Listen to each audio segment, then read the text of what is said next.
Michael Zimmerman joins us on the show for a fabulous interview. Let's see. The technical segment is how not to get hacked at a hacker conference. It is part 1. There are 20 items altogether that I've compiled on how not to get hacked at a conference. We'll go through the first 10 on this week's technical segment. In the news this week, I'm sure we're going to talk about shadow brokers and all of the things that are happening on that front. Oracle has released some patches. Microsoft has released some patches. Someone figured out how to hack a SIM, which is really cool. There's a couple of IoT-related articles. Linksys has some flaws, as well as there's a benign worm that's seeking out some vulnerabilities in IoT devices. But most importantly, the FBI says that it can finally find hackers who don't smoke weed. I didn't know that was like such a huge problem. Apparently it is for the FBI. All that and more on this edition of Paul's Security Weekly. This is Security Weekly. For security professionals, by security professionals. Broadcasting live from G-Unit Studios in Rhode Island, it's the show where exploits run wild, packets aren't the only things getting sniffed, and the cocktails flow steady. It's Paul's Security Weekly.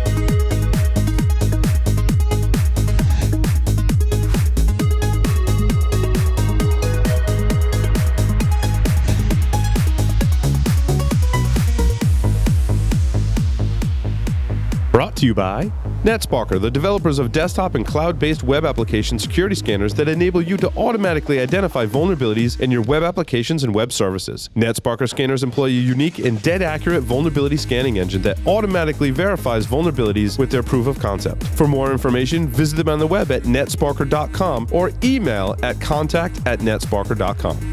IT Pro TV, an easy, entertaining approach to online IT training. Stream over 2,000 hours of up-to-date, high-quality video content live and on demand. For a free 7-day trial and for a limited time, get 50% off a monthly membership for the lifetime of your active subscription. Visit itpro.tv/Security Weekly and use the code SW50. Logarithm's Netmon Freemium delivers real-time network visibility to quickly identify emerging threats in your IT environment. Netmon Freemium is a free commercial-grade network forensics and traffic analytics solution. You can use Netmon Freemium's powerful capabilities to search against all observed network traffic, identify abnormal traffic patterns and application usage, and quickly analyze full packet captures. Take the first step towards real-time network visibility. Visit logarithm.com/freemium to learn more and download it today. Mm-hmm. Hello and welcome to the show. But first, let me introduce you to our host, a man who dreams are made of. Too bad they're all nightmares. Paul Asadorian. Welcome everyone to this edition or this episode. I tried to standardize on episode, not edition, and I'm breaking my own rules. This episode, Paul's Security Weekly. It is, in fact, episode 510. It is April 20th, 2017.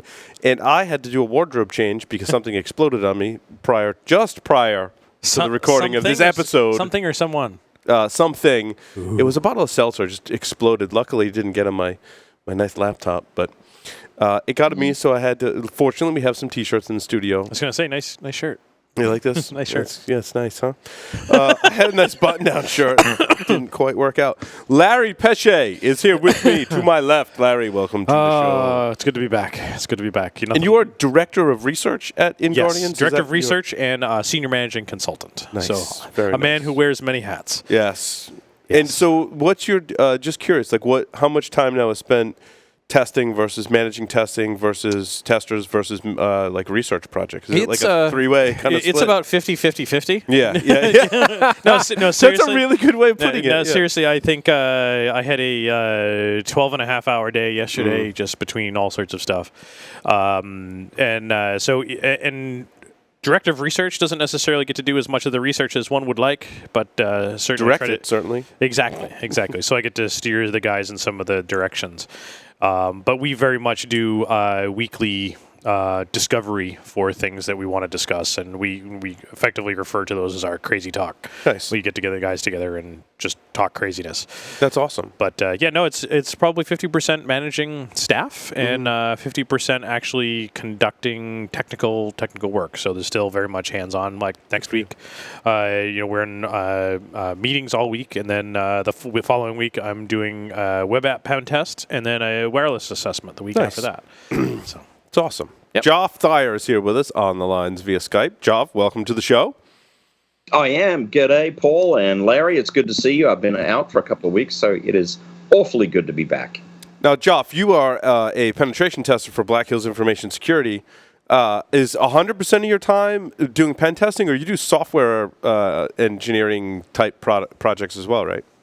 I do software engineering projects, although lately I've spent more time doing pen testing than anything else, and of course I've been pretty involved being a SANS instructor this year, so I'm pretty busy guy. Sweet.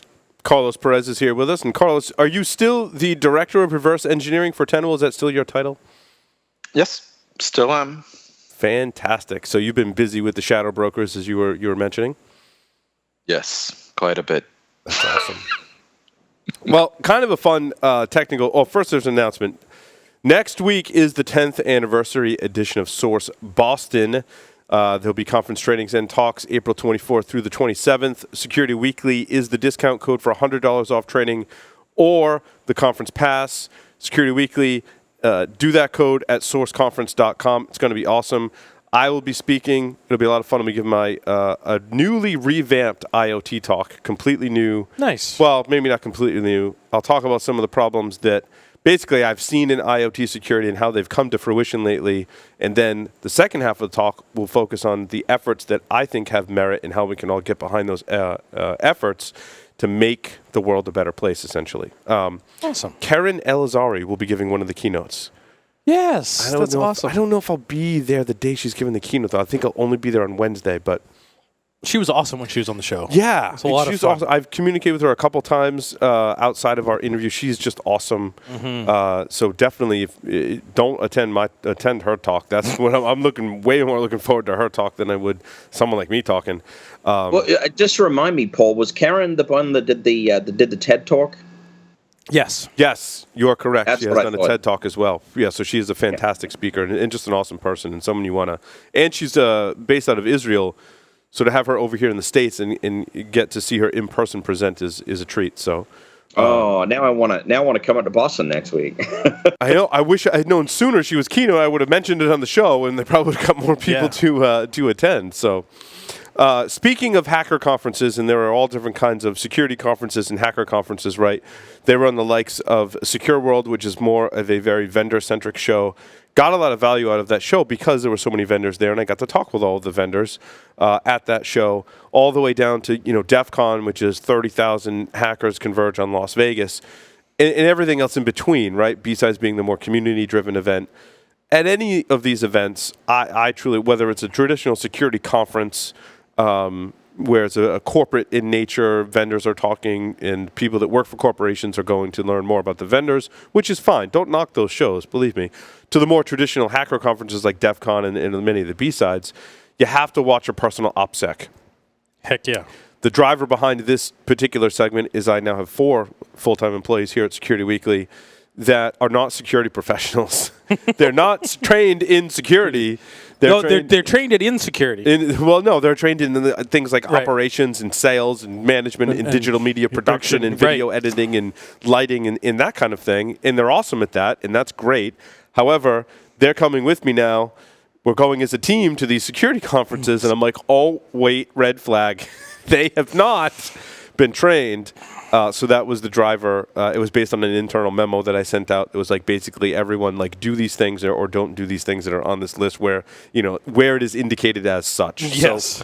So, Paul, just even security professionals, to be honest, often could use a reminder on watching their OPSEC. Yes.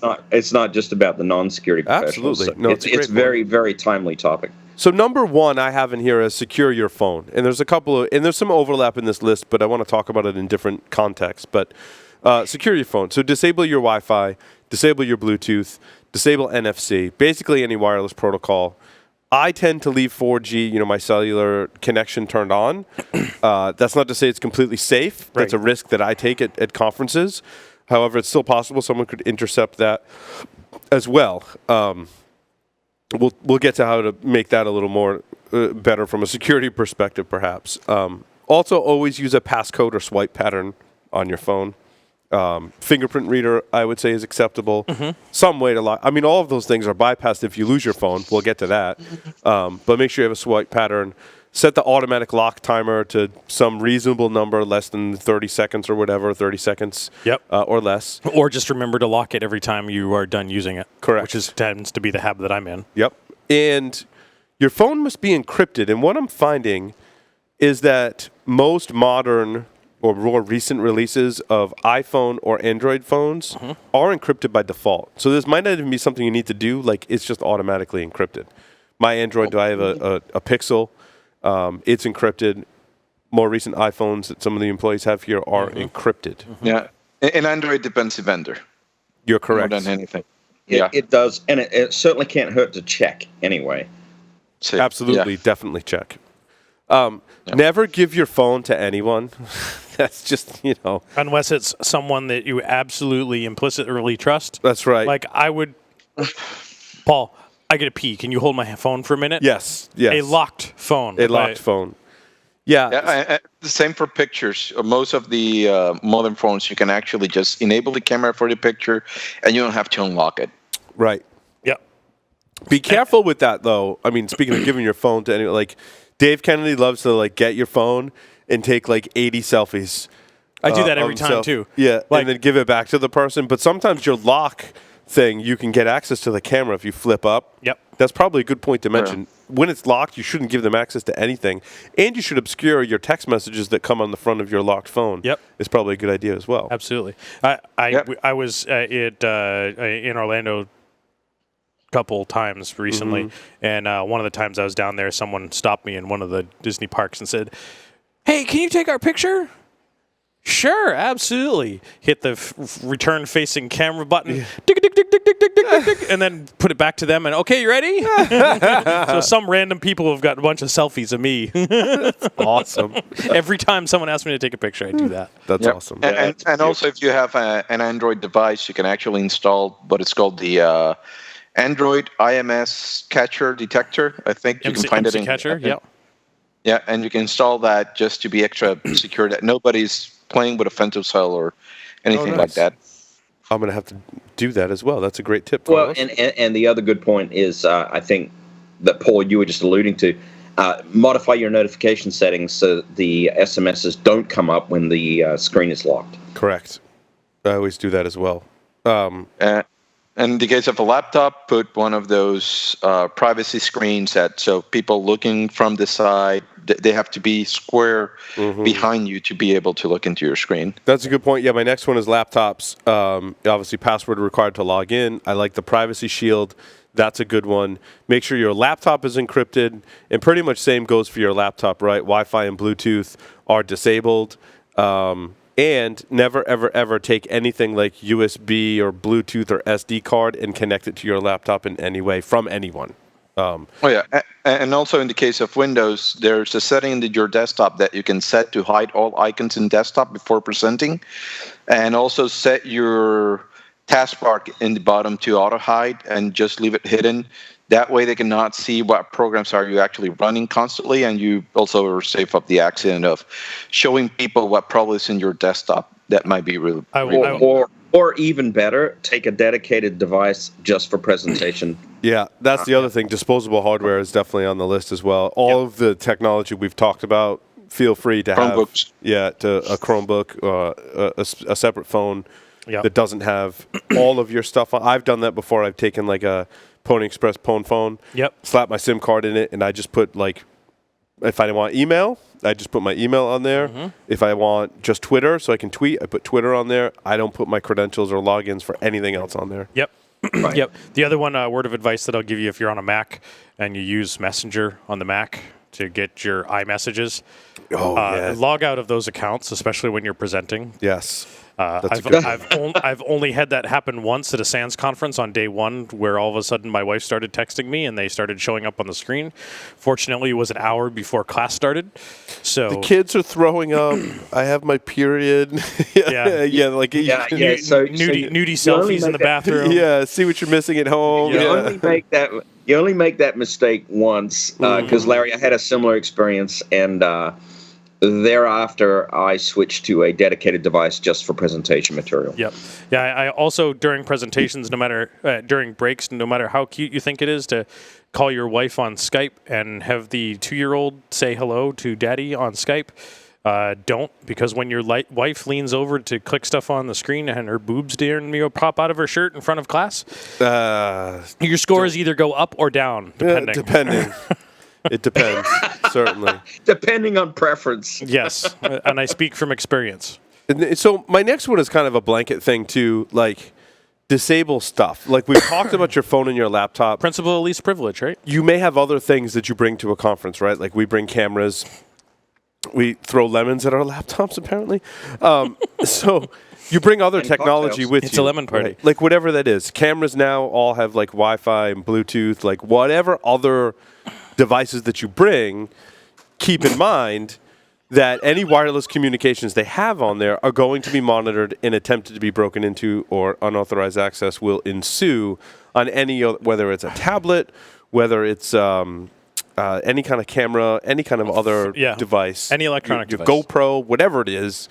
All of those things nowadays have, some kind of wireless technology. So make sure you disable all of that stuff on all your devices. I know it sounds like repeating, but sometimes people are like, I locked on my phone on my laptop, but, brought my GoPro and left the Bluetooth enabled. That could be bad. Yep. Internet. I was really impressed that I could tether, how easy it was to tether over USB. And that's kind of my recommendation. We already mentioned, and Carl's made the great suggestion of an IMSI catcher detection app on Android. Like just I use the Type-C connector on my laptop, the Type-C on my phone, and I'm able to tether, and it's awesome. I can disable everything else, and I tether over USB. That's my recommendation. USB Ethernet bridging works great. I mean, it really, really works great. It's like, so I completely agree with that. It's so tempting to use the convenience of a hotspot, but then you're subject to the insecurities of wireless. So. Correct. And unless, of course, your hotspot allows USB tethering. Like my Verizon MiFi type device uses USB-based tethering as well. Nice, that's awesome. Yep, you don't have to tie up so your phone. does mine. I've got an Alcatel variant that's a T-Mobile device that also allows USB tethering. So that's great. A lot of them. Lies. People will lie to you at conferences. No. DEF No CON, way, man. DEF CON is never canceled. Just throw that out there. But DerbyCon is. No, none of it is canceled. People will lie to you, really, to just get a gauge on how long you've been going to security conferences. And I thought that was an important tip for people.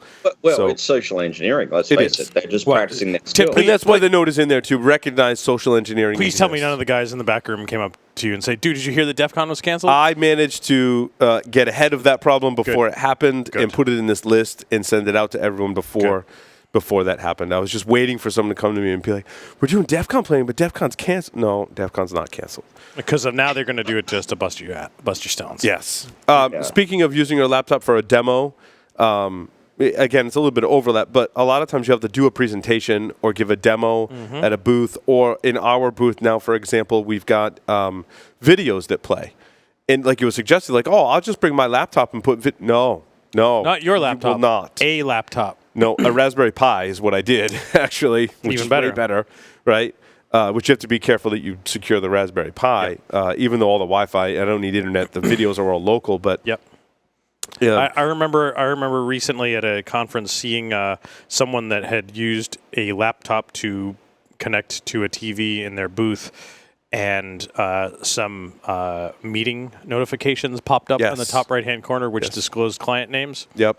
bad. Oh, that's so awesome. The resounding example is like 2006 or 7 ShmooCon. 2006 or 7 ShmooCon was when RenderMan hacked Alex Horan when he worked for Core Security at the time, because Alex was powering all the USB hubs all the way down the table. off of his laptop that was his work laptop, and learned a very valuable lesson not to use your personal devices or company-provided devices that have any kind of sensitive information on your accounts on it to power anything it has involved with a demo that you're going to leave unattended at a booth. Very important. I have enabled two-factor authentication for all of the services that I use, like social media, Gmail, and the like. Now, it's not perfect, right? Like, there's a story this week where I think Microsoft, something about two-factor authentication. In any case, the example that I found, LastPass, great two-factor authentication. That's something you really want two-factor authentication on. By all means, use it. However, you put LastPass on your phone, and it doesn't require your token or two-factor. So recognize the limitations, but I like having the two-factor. In other words, if you're going to I've gone to a conference, I'm like, I really need to tweet, right? So I'm going to put Twitter on my phone, and the app on my phone, I'm going to put my password in, I'm going to store it there so it's on my phone. Then I'm going to put two-factor authentication on my Twitter account, so that if someone does manage to sniff my password somewhere, they're still going to need that second factor. They're going to need my phone. Now, if I lose my phone, I'm going to go change my Twitter password. And when I get back from the conference, I'm going to change my password because I brought a device with that service on it to a conference. So that should initiate a password change. So those are my things on authentication. We talked about disposable gear. Losing stuff. We talked about all the technology you could potentially bring to a hacker conference. Don't lose it. That means when you're at the bar, because inevitably when you're at a security conference, you're going to end up somewhere, probably at a bar or drinking somewhere, like on a bus, like we were at InfoSec World. Don't leave your phone or any of this technology laying around because someone will take it. If you're lucky, that someone is friends with us or friends of friends that are going to return it to you and warn you not to leave your crap around. When you get to somewhere like DEF CON where there's 30,000 people there, the level of, even if the asshole level in our field is 1% of 30,000 is a lot of people who will just take your stuff. Yes. And if you're lucky, they just sell your stuff. This is the hacker crowd. They may not just sell your stuff. They may break into your stuff and do nefarious things with your whatever is on your stuff. I will also say this: leaving your stuff laying around also applies just not to hacker cons.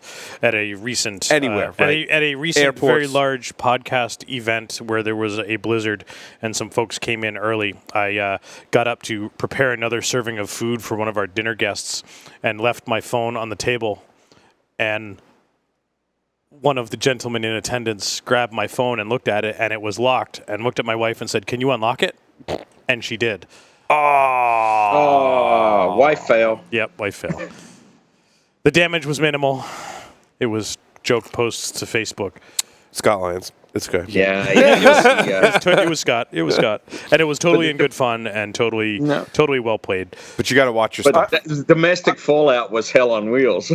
Yeah, I would say as a basic rule, probably bring an extra phone or a phone that is not your regular one, and just leave your laptop at home or leave it in your hotel room safe. Mm-hmm. Leave all electronics. While you're in a conference, typically you won't be pulling out your laptop. Right. And if you do, it's very rare the chance, and you can say, hey, let's meet up later, and I'll bring my laptop, and I'll show you the code I'm working on and what I'm working on. But mostly, if you're attending a conference, you don't need your laptop most of the time, so just leave it. Just reduce your attack surface. Yeah, I like that. Have you guys, along those lines, Carlos, something that's not in part one or part two of this segment is, do you guys have a device that you like to bring to present with? Because right now I bring my laptop, but my slides are all on Google Slides. I can export them as really any format. Do you have like a tablet or something? Like a tablet, I know it's hard because the presenter display connections, I just haven't looked into it. I know it's possible. I know Justin Searle, when he presents for SANS, his device of choice for presentation is a Surface. Okay. And that makes sense. I was going to jump in, Larry, and that's exactly my choice as well. I've got a Surface Pro 4, and for Sans presentation, plus maybe running one VM, it's really quite a nice choice. Yeah, for me it is Dell XPS 13. Okay. And so that is really just for presenting, right? Like designate one device for presenting. Yeah, exactly. And you have to use the Thunderbolt connector or whatever, and get the appropriate adapters. But it works. It works very effectively and keeps you away from that. My biggest fear is customer data on device that I'm carrying. Is I cannot do that. Yeah. Right? So yeah, and Paul, I'm with you. I use my laptop, but I use my personal one, the one that I bring to the show just about every week. Yep. That has no customer data on it. In fact, there's probably very little that anybody would care about if they got a hold of. And I'm also very careful about where I plug it in. It doesn't end up on hotel networks. The virtual machines end up on hotel networks or the networks that I provide for class, but the host does not. I gotcha. So, in my case, I have 3 laptops in front of me. I have my work laptop, I have my teaching and general dev Windows laptop, and then I have my personal one, which is my MacBook. Yeah, and I go back to Carlos's point too, and I've noticed it. We've done 3 shows this year, right? And I've talked about some of the new things that we're doing at shows. Like Carl said, like I'm not on my laptop during the conference, like checking email or like doing work. I'm at the conference so I can socialize with people, so I can give my presentation, so I can spend time in the booth and interview people. I don't need my everyday laptop that has, for me, it's not so much customer. Well, there is customer data on it in terms of our sponsors, not the same customer data as you get, but also for me, my most valuable information is access to our social media accounts. That's why everything is 2-factor. That's why I have a YubiKey for everything that will support it. So if I don't have to bring that, if I can minimize that to my phone, which I always keep on me, which goes back to you're not leaving your phone in different places, I definitely would like I'm going to get some other device just for presenting. Because when you present, you have to have something to... I mean, unless the conference is going to have your slides. But I don't trust that. I don't know. Especially if you have to do a demo. Yeah, or if you have to do a demo, correct. Yeah, well, that's my thing. With Sans, I'm always carrying around at least one VM, and you need it for demo purposes. You got to have VMware Workstation Player or something like that on there, and so I need a little bit more extra power. Now, I've heard, just to add to that conversation, I've heard really good things lately. Not that I'm trying to advertise anyone in particular, but the ThinkPad, the X1 Carbon is very, very lightweight device. That's SSD based. It's actually a good choice as well. I've heard back and forth between that and the Dell XPS 13. XPS 13, and the XPS and the Surface. All of those devices are in that kind of realm of nice and portable and also powerful enough to get you where you needed to go. I mean, and if you go Lenovo, make sure that you clean it up. It includes some bad drivers. You mean re-image it entirely? Yes. Carlos, is that what you're saying? Yeah. Let me put it this way. I've done I would say, how do you call it? The prank of actually having somebody in class let me run it from a Lenovo, and then I just go in, and it has a WMI class that lets me read the BIOS password and set one up. Yeah. As a local admin, I just set a password on the laptop, and then I set a boot up another one, a boot up password. So you can now edit your BIOS, and then you have in addition, a boot up password on it.